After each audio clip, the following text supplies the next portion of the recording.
Hello साथियों, मैं पंकज वैष्णव आप सभी का स्वागत करता हूं मिशन ज्ञान चैनल पर। आज हम जानेंगे सौर मंडल के बारे में। ये जो चैप्टर है ये आपके एग्जाम के लिए बहुत ज्यादा इंपॉर्टेंट है। यहां से आपको एक दो क्वेश्चन एग्जाम में देखने को मिलते ही मिलते हैं। तो आइए समझते हैं क्या है सौर मंडल। देखिए, पृथ्वी पर, हमारी पृथ्वी पर मैन ऊर्जा का स्रोत है सूर्य। तो इस सूर्य, इसके 8 ग्रह, इन ग्रहों के उपग्रह और अन्य खगोलीय बॉडी जैसे कि क्षुद्र ग्रह, धूमकेतु, इन सब को मिलाकर बनता है सौर मंडल और ये ही है सूर्य का परिवार। तो सौर मंडल किसे कहते हैं? सूर्य, उसके 8 ग्रह, उनके उपग्रह, धूमकेतु, क्षुद्र ग्रह आदि खगोलीय बॉडी से मिलकर जो चीज बनती है उसे ही कहा जाता है सौर मंडल, उसे ही कहा जाता है सूर्य का परिवार। अब ये 8 ग्रह कौन कौन से हैं, इन्हीं चीजों को हमें डिटेल में देखना है। सूर्य के अंदर क्या क्या प्रॉपर्टी है, उपग्रह किसे कहते हैं, क्षुद्र ग्रहों का बेल्ट क्या है और पृथ्वी का एकमात्र प्राकृतिक उपग्रह कौन सा है, उसके बारे में हमें डिटेल में देखना है। तो सौर मंडल किसे कहते हैं? सूर्य का परिवार सौर मंडल कहलाता है। सौर मंडल में क्या क्या चीजें आती हैं? सूर्य का परिवार सौर मंडल कहलाता है। सौर मंडल में क्या क्या चीजें आती हैं? सूर्य के चारों तरफ चक्कर लगाने वाले 8 ग्रह, उन 8 ग्रहों के उपग्रह को क्षुद्र ग्रह, धूमकेतु आदि सब चीजें मिलकर बनाता है सौर मंडल। सौर मंडल में जो सूर्य है वो अकेला 99.99 यानी कि 99.99% अकेले सूर्य का ही है। बाकी सारे ग्रह, उपग्रह, धूमकेतु, क्षुद्र ग्रह, जितने भी अन्य खगोलीय पिंड है, अन्य खगोलीय बॉडी है, वो मात्र 0.01% द्रव्यमान रखते हैं। अकेला सूरज इतना बड़ा हिस्सा है पूरे सौर मंडल का। तो इसी सूरज के बारे में हमें जानना है। सबसे पहले सूरज में ये जो एनर्जी आती है वो आती कहां से है? देखो, सूर्य ही सारे ग्रहों को एनर्जी देता है, सूर्य ही सारे ग्रहों को ऊष्मा देता है। तो सूर्य के खुद के अंदर ये ऊष्मा, एनर्जी आती कहां से है? देखिए, सूर्य के अंदर जो हाइड्रोजन होता है उसके परमाणु धीरे धीरे मिलकर एक बड़े नाभिक का निर्माण करते हैं, हीलियम का निर्माण करते हैं। तो जब दो छोटे परमाणु एक बड़े नाभिक का निर्माण करते हैं मिलकर, तो उसके अंदर से ऊष्मा पैदा होती है, उसके अंदर से एनर्जी पैदा होती है और यह क्रिया लगातार चलती रहती है सूरज में। इसलिए सूरज में बहुत ज्यादा ऊष्मा है, सूरज में बहुत ज्यादा एनर्जी है और इस क्रिया को, दो छोटे परमाणुओं का बड़े नाभिक में बदलने की क्रिया को कहा जाता है न्यूक्लियर फ्यूजन और जिसे हिंदी में कहा जाता है नाभिकीय संलयन। तो आपको एग्जाम के लिए पता होना चाहिए कि सूर्य में ऊष्मा या ऊर्जा कैसे बनती है, उस प्रोसेस का नाम है नाभिकीय संलयन। और कौन से छोटे परमाणुओं का नाभिकीय संलयन होता है? हाइड्रोजन का होता है नाभिकीय संलयन। और बनता क्या है? हीलियम के परमाणु, हीलियम का नाभिक बनता है। तो सूरज में हाइड्रोजन होता है, हीलियम भी होता है और साथ ही कुछ भारी तत्व भी होते हैं जैसे कि लिथियम, यूरेनियम। सबसे ज्यादा पाया जाता है हाइड्रोजन, करीब 71%। उसके बाद हीलियम, चूंकि हाइड्रोजन लगातार हीलियम में बदल रहा है, और इसके बाद 2.5% ये अन्य भारी तत्व पाए जाते हैं। तो एग्जाम के लिए हमें याद रखना है कि सबसे ज्यादा हाइड्रोजन पाया जाता है, करीब 71%। सूर्य की बात कर रहे हैं हम। अब आते हैं हम ग्रहों पे। ग्रह क्या होते हैं भाई? सूर्य से निकले अन्य खगोलीय पिंड जिनका अपना गुरुत्वाकर्षण बल होता है, जो सूर्य के चारों तरफ चक्कर लगाते हैं और इनको ऊर्जा और ऊष्मा कहां से मिलती है? सूर्य से ही मिलती है। तो इन खगोलीय पिंडों को कहा जाता है ग्रह। तो ग्रह किसे कहते हैं? सूर्य से निकलने वाले वो पिंड, निकले हुए वो पिंड जो सूर्य के चारों तरफ चक्कर लगाते हैं और इनको ऊष्मा और प्रकाश किनसे मिलती है? सूर्य से ही मिलती है। इन ग्रहों का अपना गुरुत्वाकर्षण बल होता है, साथ ही ये सूर्य के चारों तरफ एक निश्चित कक्षा में ही चक्कर लगाते हैं। ग्रहों की संख्या कितनी है? ग्रह है टोटल 8। कौन कौन से है? सबसे पहले है बुध ग्रह, फोटो के माध्यम से देखते हैं। सबसे पहले आपको सूर्य के सबसे नजदीक वाला ग्रह पता होना चाहिए, वो है बुध ग्रह। उसके बाद आपको मिलेगा शुक्र ग्रह, फिर मिलेगा पृथ्वी, उसके बाद मंगल, बृहस्पति, शनि, अरुण और वरुण। ये टोटल 8 ग्रह है। इनको याद कैसे रखोगे? इनको याद करने के लिए आप सप्ताह के दिन का यूज करो। सबसे पहले शुरुआत करो भगवान गणेश के दिन से, यानी कि बुध।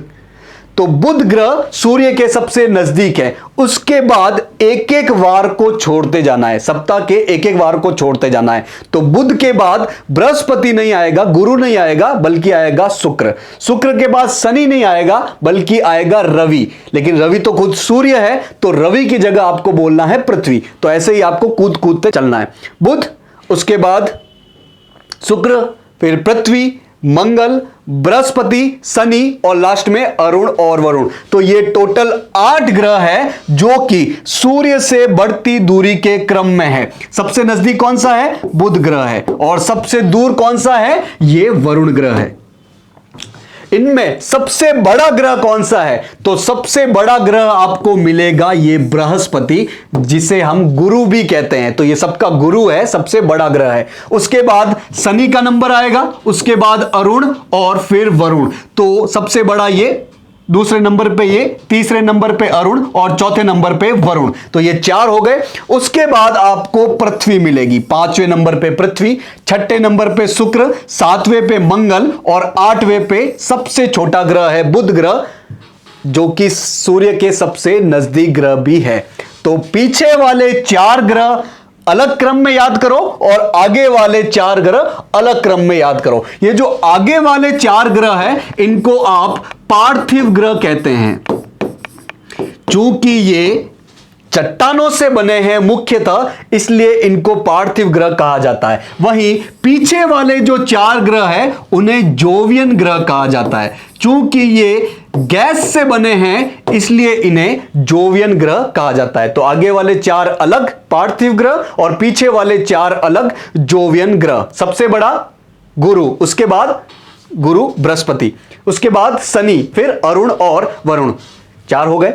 5वें नंबर पे आपको मिलेगा पृथ्वी, 6ठे नंबर पे शुक्र, फिर मंगल और सबसे छोटा है बुध ग्रह। तो ये सारी चीजें हमें एग्जाम के लिए याद रखनी है कि 8 ग्रह है। 8 ग्रह में आगे वाले 4 ग्रह क्या कहलाते हैं? पार्थिव ग्रह कहलाते हैं, या इन्हें आंतरिक ग्रह भी कहते हैं। चूंकि ये अंदर है, सूर्य की तरफ है, इसलिए इन्हें आंतरिक ग्रह भी कहते हैं। कौन कौन से ग्रह हैं? आगे वाले 4, बुध, 1 को 2 शुक्र, 1 को 2 पृथ्वी, 1 को 2 मंगल। उसके बाद पीछे वाले 4 ग्रह क्या कहलाते हैं? जोवियन ग्रह कहलाते हैं या बाह्य ग्रह कहलाते हैं। क्योंकि ये गैस से बने हैं, इसलिए इन्हें गैसीय ग्रह भी कहा जाता है। कौन कौन से ये ग्रह? बृहस्पति, शनि, अरुण और वरुण।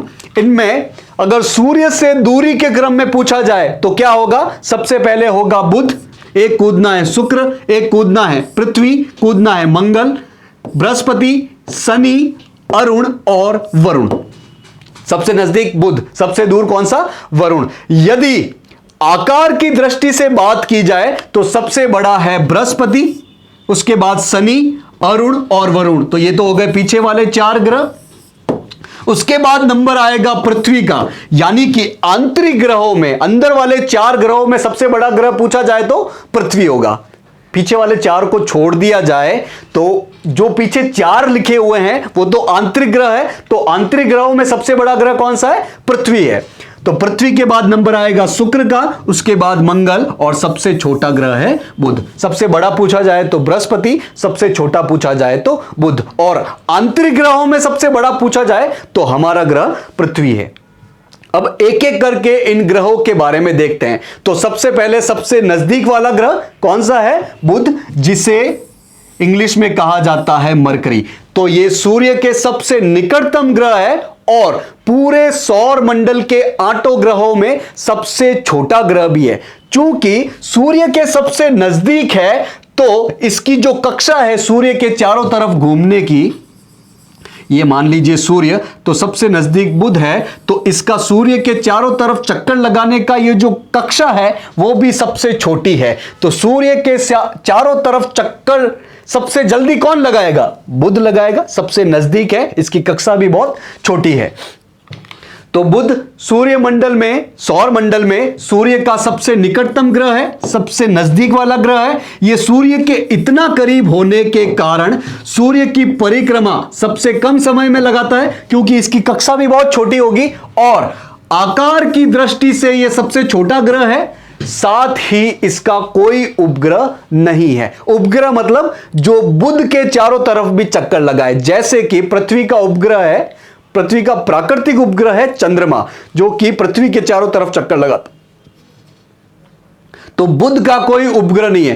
पूरे सौर मंडल में सभी ग्रहों के उपग्रह है सिवाय दो ग्रहों के। जो आगे वाले दो ग्रह है जो सूर्य के सबसे नजदीक है, कौन कौन सा? बुध और शुक्र। तो इन दो ग्रहों के कोई उपग्रह नहीं है, बाकी सभी ग्रहों के उपग्रह है।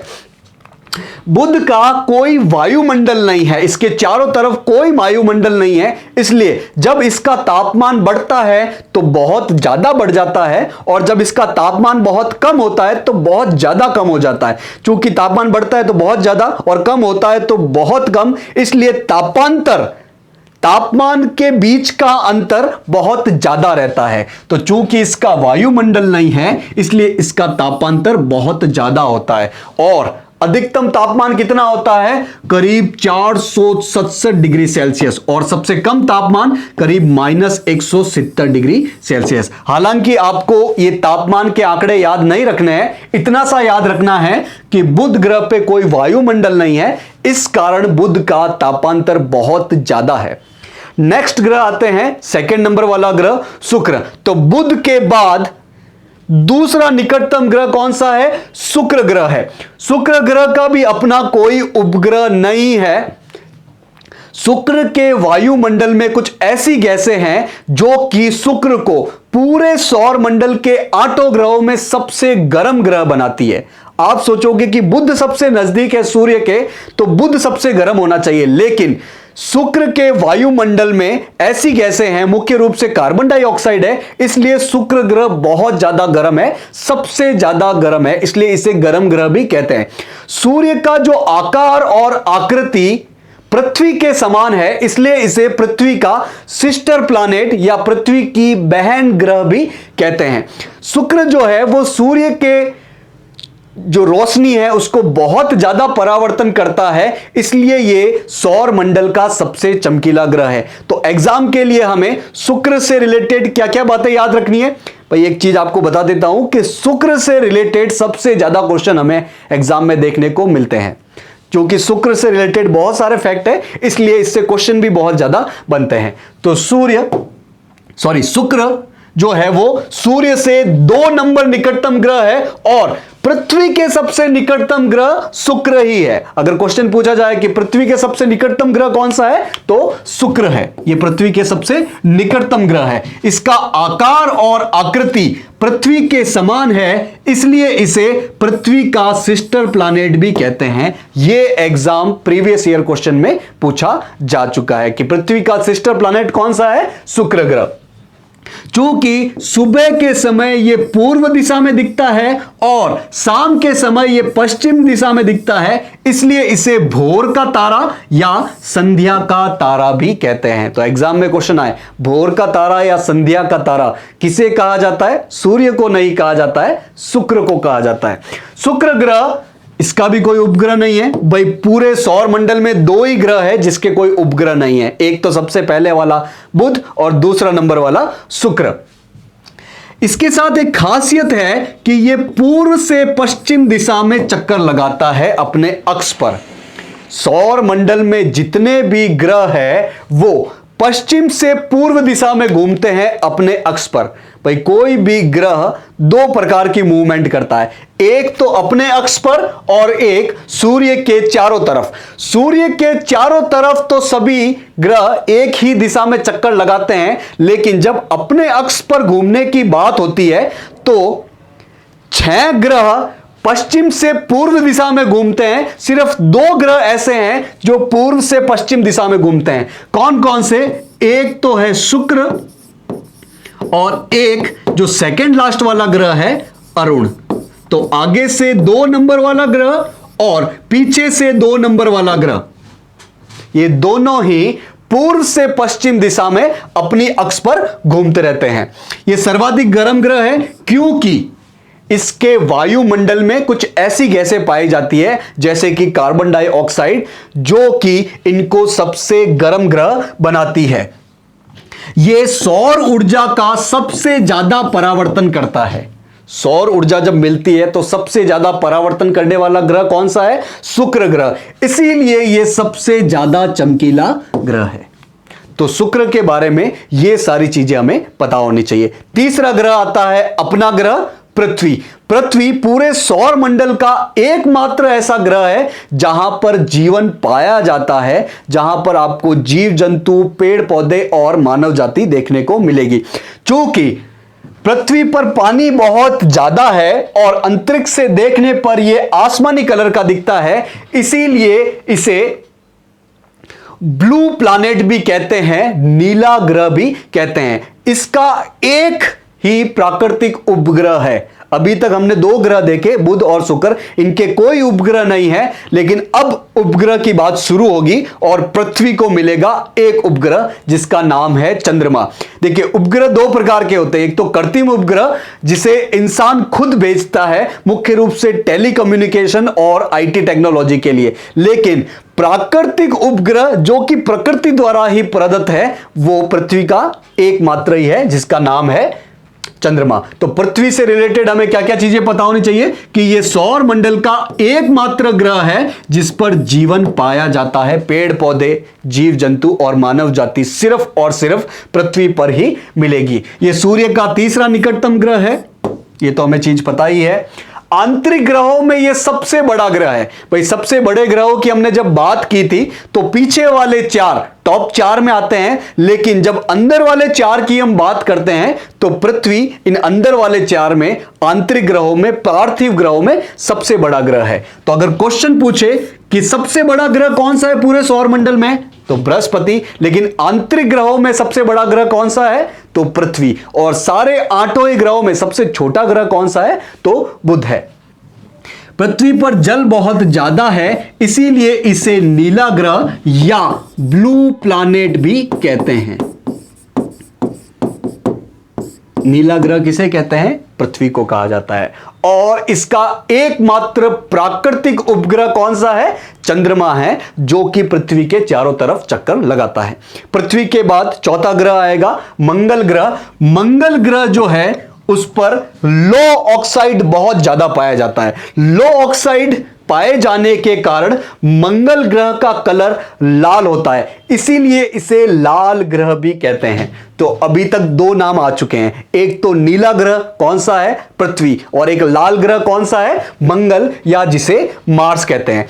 मंगल के 2 उपग्रह है, बुध के 0, शुक्र के 0, पृथ्वी के 1, मंगल के 2। और ये 2 उपग्रह कौन से हैं? फोबोस और डेमोस। तो मंगल ग्रह से रिलेटेड इंपॉर्टेंट बातें हमें क्या ध्यान रखनी है कि मंगल ग्रह को लाल ग्रह कहते हैं। किस ग्रह को लाल ग्रह कहते हैं? मंगल ग्रह को।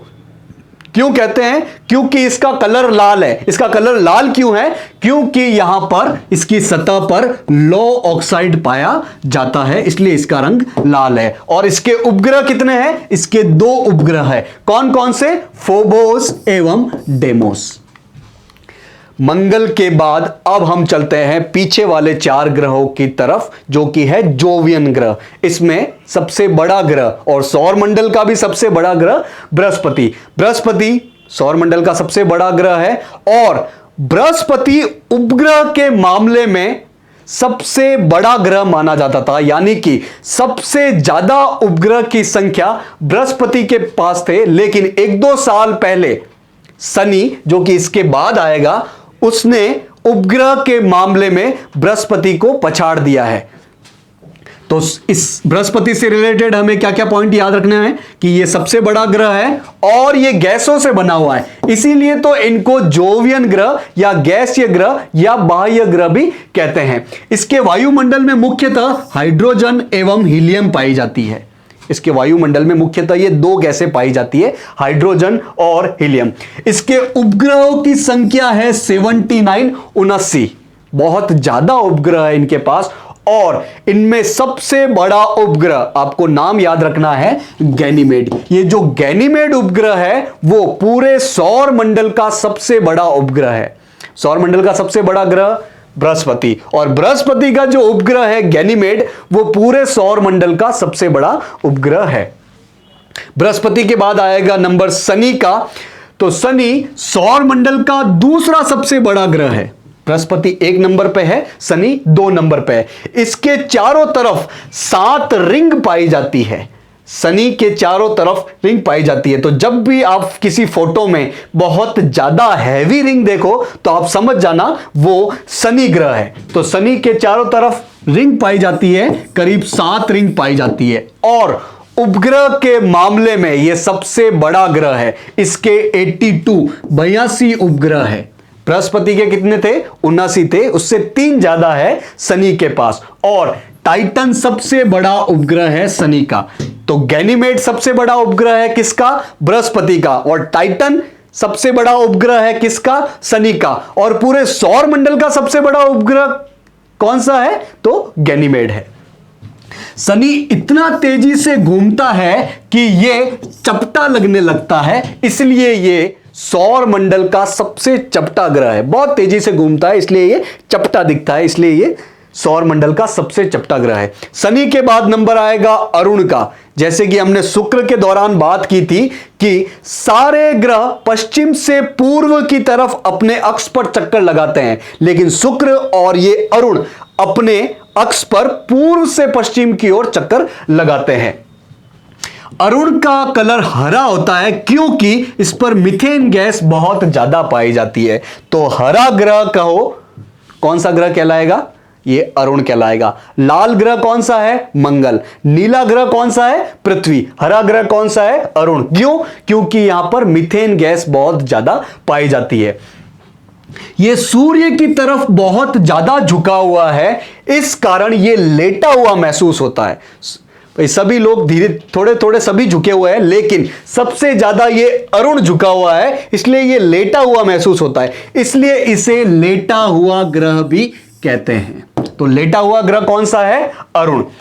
टाइटेनिया अरुण का सबसे बड़ा उपग्रह है। तो टाइटेनिया किसका उपग्रह है? अरुण का। और अरुण का सबसे बड़ा उपग्रह कौन सा है? टाइटेनिया। अरुण के बाद नंबर आएगा सबसे लास्ट ग्रह का, वरुण। तो यह सूर्य से दूरी के मामले में सबसे दूर स्थित ग्रह है। 8 ग्रह है, 8वें नंबर पे कौन सा है? वरुण। तो यह सूर्य से अधिकतम दूरी पर है। अब चूंकि सूर्य से अधिकतम दूरी पर है तो इसको सूर्य की प्रकाश और उष्मा सबसे कम मिल रही होगी, इसलिए यह सौर मंडल का सबसे ठंडा ग्रह है। भाई बुध सबसे नजदीक है तो सबसे गर्म होना चाहिए, लेकिन शुक्र जो कि दूसरे नंबर का ग्रह है उसकी वायुमंडल में ऐसी गैसेस है जो कि ऊष्मा और एनर्जी को बहुत ज्यादा अवशोषित करती है, इसलिए सबसे गर्म ग्रह शुक्र है। लेकिन ठंडे ग्रह में इस तरह की कोई बात नहीं है, जो सबसे दूर ग्रह होगा वो ही सबसे ठंडा ग्रह है। इसके 14 उपग्रह है और इसका उपग्रह है ट्राइटन। ये पृथ्वी के उपग्रह चंद्रमा से भी बड़ा है। तो ट्राइटन चंद्रमा से भी बड़ा है और ट्राइटन किसका उपग्रह है? वरुण का उपग्रह है। और इसका सबसे छोटा उपग्रह नैयाद है। आपको बाकी सारे उपग्रह याद हो नहीं हो, आपको बृहस्पति का गैनीमेड और शनि का टाइटन ये दोनों पता होने चाहिए, और सौर मंडल का सबसे बड़ा उपग्रह गैनीमेड है ये पता होना चाहिए। वरुण ये हो गए टोटल 8 ग्रह। अब बात करते हैं हम प्लूटो की। भाई प्लूटो 2006 से पहले 9वां ग्रह हुआ करता था, लेकिन चूंकि इसने एक कंडीशन फुलफिल नहीं की, वो कंडीशन ये थी कि जब ये सूर्य के चारों तरफ चक्कर लगा रहा हो तो इसकी जो ये चक्कर लगाने का कक्ष हो, इसकी खुद की होनी चाहिए, किसी दूसरे खगोलीय बॉडी या किसी दूसरे ग्रह की नहीं होनी चाहिए। लेकिन चूंकि प्लूटो ये कंडीशन फुलफिल नहीं कर पाया, इसलिए 2006 में अंतरराष्ट्रीय खगोलीय संघ, इंटरनेशनल एस्ट्रोनॉमिकल यूनियन, जो कि ये डिसाइड करता है कि कौन ग्रह है और कौन ग्रह नहीं है, इसने 2006 से इसको ग्रहों की कैटेगरी से बाहर निकाल दिया और इसे बोल दिया गया है बौना ग्रह। तो आज की तारीख में प्लूटो ग्रह नहीं है। पहले हुआ करता था 2006 से पहले, लेकिन अब नहीं है, अब केवल 8 ग्रह है। तो प्लूटो से रिलेटेड हमें क्या क्या बातें पता होनी चाहिए कि 2006 से पहले प्लूटो 9वां ग्रह हुआ करता था और ये सबसे ज्यादा दूरी पर स्थित था, मतलब वरुण के भी बाद आता था इसका नंबर। तो ये दूरी क्रम के अनुसार सबसे दूरी पर स्थित ग्रह था, लेकिन अब तो ये ग्रह रहा ही नहीं है, तो इस तरह की कंडीशन अब है ही नहीं, क्योंकि प्लूटो की कक्षा वरुण ग्रह की कक्षा से ओवरलैप करती थी। वरुण जो कि 8वां ग्रह है, उसकी कक्षा और इसकी कक्षा दोनों ओवरलैप करती थी। इस वजह से प्लूटो को ग्रहों की श्रेणी से बाहर निकाल दिया गया। कब निकाला गया? 2006 में। किसने निकाला? अंतरराष्ट्रीय खगोलीय संघ, इंटरनेशनल एस्ट्रोनॉमिकल यूनियन। अच्छा, ग्रहों की कक्षा से बाहर निकाल के इसको क्या बना दिया गया? इसको बौना ग्रह या फिर ड्वार्फ प्लैनेट बना दिया गया। तो प्लूटो के बारे में ये सारी चीजें हमें पता होनी चाहिए। अब सूर्य और पृथ्वी से रिलेटेड कुछ बातें हमें एग्जाम के लिए पता होनी चाहिए कि सूर्य पृथ्वी से करीब 15 करोड़ किलोमीटर की दूरी पर है। पृथ्वी को एनर्जी, ऊष्मा किससे मिलती है? ये सूर्य से ही मिलती है। सूर्य पृथ्वी से आकार में कितना बड़ा है? ये आकार में 100 गुना से भी बड़ा है, लगभग 109 गुना बड़ा है। अगर आकार की बात की जाए तो पृथ्वी का 109 गुना बड़ा है सूरज, लेकिन गुरुत्वाकर्षण बल 109 गुना नहीं है, बल्कि ये तो 28 गुना ही है। तो ये दो चीजें आपको, ये दो फैक्ट आपको एग्जाम के लिए याद रखने हैं कि आकार के मामले में 109 गुना बड़े होते हुए भी सूर्य का गुरुत्वाकर्षण पृथ्वी के गुरुत्वाकर्षण से 28 गुना बड़ा ही है। सूर्य से पृथ्वी की दूरी कितनी है? करीब 15 करोड़ किलोमीटर। और सूर्य से जब पृथ्वी को रोशनी मिलती है तो सूर्य से शुरू होकर पृथ्वी तक पहुंचने में उसे समय कितना लगता है? करीब 8 मिनट और 16 सेकंड। 8 मिनट और 16 सेकंड, ऐसे आप याद कर लो, 816। सूर्य के बाद पृथ्वी से सबसे निकटतम तारा प्रॉक्सिमा सेंचुरी है। सूर्य जो है वो एक तारा है। सर क्या बात कर रहे हो? तारे तो हम रात में टिमटिमाते हुए देखते हैं। हाँ, वो सारे तारों की तरह सूर्य भी एक तारा है। तारा किसे कहते हैं? जिसकी अपनी खुद की रोशनी होती है, खुद की ऊष्मा होती है, खुद की एनर्जी होती है। तो सूर्य भी एक तारा है और इसी तारे के माध्यम से ये जो सौर मंडल के 8 ग्रह है, सबको ऊष्मा और एनर्जी मिलती है। तो चूंकि पृथ्वी के सबसे नजदीक तारा कौन सा है? सूर्य। तो दूसरे नंबर का तारा पृथ्वी के सबसे नजदीक प्रॉक्सिमा सेंचुरी। तो दो तारे आपको याद रखने हैं, सूर्य और प्रॉक्सिमा सेंचुरी। सबसे नजदीक तारा कौन सा है? सूर्य, 15 करोड़ किलोमीटर दूरी पर। और दूसरा सबसे नजदीक तारा कौन सा है? Proxima Centauri. अब सूर्य के चारों तरफ पृथ्वी जब चक्कर लगा रही होती है तो उसका कक्ष एकदम गोलाकार नहीं होता है। क्या कहना चाह रहा हूं मैं कि ये सूर्य है, सूर्य के चारों तरफ पृथ्वी चक्कर लगाती है, लेकिन वो एक गोलाकार नहीं बल्कि अंडाकार कक्ष में सूर्य के चारों तरफ चक्कर लगाती है। तो इस अंडाकार कक्ष के कारण दो स्थिति बनती है, जिसमें एक स्थिति में पृथ्वी सूर्य के सबसे नजदीक होती है और एक स्थिति में पृथ्वी सूर्य से सबसे दूरी पर स्थित होती है। तो इन दो कंडीशन के कुछ नाम है, जैसे कि अगर सबसे नजदीक है तो उसे कहा जाता है उपसौर। उपसौर, सौर के सबसे नजदीक। और सबसे ज्यादा दूरी को कहा जाता है अपसौर। वो है उपसौर, ये है अपसौर। और ये कंडीशन बनती कब है? ये कंडीशन बनती है 3 जनवरी को सबसे नजदीक होती है पृथ्वी सूर्य के, और सबसे दूरी वाली स्थिति बनती है 4 जुलाई को। तो ये 4 चीजें आपको याद रखनी है। सबसे नजदीक पृथ्वी जब सूर्य के होती है उसे कहा जाता है उपसौर, या इंग्लिश में कहा जाता है पेरिहेलियन। ये कंडीशन बनती कब है? ये 3 जनवरी को बनती है। और सबसे दूरी पर, पृथ्वी सूर्य के सबसे दूरी पर जब होती है तो उस कंडीशन को कहा जाता है अपसौर। और ये कंडीशन बनती कौन सी तारीख को है? 4 जुलाई को। उपसौर 3 जनवरी, अपसौर 4 जुलाई को। तो सूर्य और पृथ्वी से रिलेटेड ये सारी चीजें हमें पता होनी चाहिए। अब बात करते हैं पृथ्वी का एकमात्र प्राकृतिक उपग्रह चंद्रमा की। चंद्रमा पृथ्वी का एकमात्र प्राकृतिक उपग्रह है। प्राकृतिक उपग्रह और कृत्रिम उपग्रह क्या होते हैं हमने बात कर ली है। कृत्रिम उपग्रह जिसे इंसान अपनी जरूरतों को, कम्युनिकेशन और इंफॉर्मेशन टेक्नोलॉजी की जरूरतों को पूरा करने के लिए आकाश में भेजता है और जो पृथ्वी के चारों तरफ चक्कर लगाता है उसे कृत्रिम उपग्रह कहते हैं। चंद्रमा पर यदि आप जाओगे तो आपको पृथ्वी पर जितना वजन है उसका 1/6 महसूस होगा। मतलब कि यहां पर यदि पृथ्वी पर आपका वजन यदि 60 किलो है तो चंद्रमा पर आपका वजन 10 किलो ही होगा, यानी कि 1/6 ही होगा। इसका कारण यह है कि चंद्रमा पर पृथ्वी के गुरुत्वाकर्षण बल का 1/6 ही है। यह फैक्ट आपको एग्जाम के लिए याद रखना है कि चंद्रमा पर पृथ्वी के गुरुत्वाकर्षण बल का 1/6 ही है। चंद्रमा पर गुरुत्वाकर्षण पृथ्वी के गुरुत्वाकर्षण से 1/6 ही है। एक इंटरेस्टिंग फैक्ट है कि चंद्रमा पृथ्वी के चारों तरफ चक्कर लगा रहा है और साथ ही चंद्रमा अपने अक्ष पर भी चारों तरफ घूम रहा है। तो 2 प्रकार के चक्कर लगाता है चंद्रमा। इसी प्रकार सारे ग्रह भी इसी तरह के चक्कर लगाते हैं। चंद्रमा के साथ इंटरेस्टिंग फैक्ट यह है कि जब यह अपने अक्ष पर घूम रहा होता है तो 27 दिन और 6 घंटे में यह पूरा चक्कर लगाता है। वहीं जब यह पृथ्वी के चारों तरफ चक्कर लगाता है तब भी इतना ही समय लगाता है। खुद की धुरी पर चक्कर लगाने में और पृथ्वी के चारों तरफ चक्कर लगाने में दोनों बराबर समय लेता है। इसलिए जब भी हम पृथ्वी से चंद्रमा को देखते हैं तो हमें हमेशा एक फेस ही दिखता है, उसका एक चेहरा ही देखते हैं। हमें उसका दूसरा वाला हिस्सा कभी नहीं दिखता है। पृथ्वी पर रहने वाले निवासियों द्वारा चंद्रमा का दूसरा फेस, चंद्रमा का दूसरा हिस्सा कभी नहीं देखा गया है।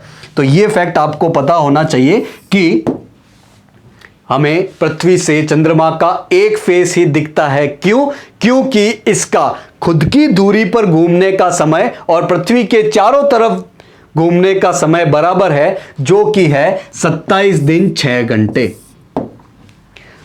पृथ्वी और चंद्रमा की दूरी हमें पता होनी चाहिए, करीब 3,84,365 किलोमीटर है। 3,84,365। और सूर्य और पृथ्वी से दूरी कितनी है? यह करीब 15 करोड़ किलोमीटर है। सूर्य से पृथ्वी 15 किलोमीटर, चंद्रमा से पृथ्वी करीब 3,84,000 किलोमीटर। आधे महीने में तो उसका प्रकाशित भाग बढ़ता रहता है और आधे महीने में उसका प्रकाशित भाग कम होता रहता है। मतलब कि आप देखते होंगे कि चंद्रमा धीरे धीरे अपना रूप बड़ा करता है और आधे महीने में अपना रूप धीरे धीरे छोटा करता है। तो जब इसका प्रकाशित भाग बढ़ रहा होता है, जब ये बड़ा हो रहा होता है, तो महीने के उस हिस्से को कहा जाता है शुक्ल पक्ष। और जब चंद्रमा अपना आकार छोटा करता रहता है, इसका प्रकाशित भाग कम होता रहता है, महीने के उस हिस्से को कहा जाता है कृष्ण पक्ष। कृष्ण मतलब काला, यानी कि प्रकाश धीरे धीरे कम हो रहा है, चंद्रमा काला होता जा रहा है, कृष्ण पक्ष। और जब प्रकाश बढ़ रहा होता है उसे कहा जाता है शुक्ल पक्ष। जैसे हमने देखा था कि पृथ्वी सूर्य के सबसे नजदीक होती है उसे उपसौर कहते हैं, और पृथ्वी जब सूर्य से सबसे दूरी पर होती है उसे अपसौर कहते हैं। इसी प्रकार चंद्रमा जब पृथ्वी के सबसे नजदीक होता है अपनी कक्ष में तो उसे उपभू कहा जाता है।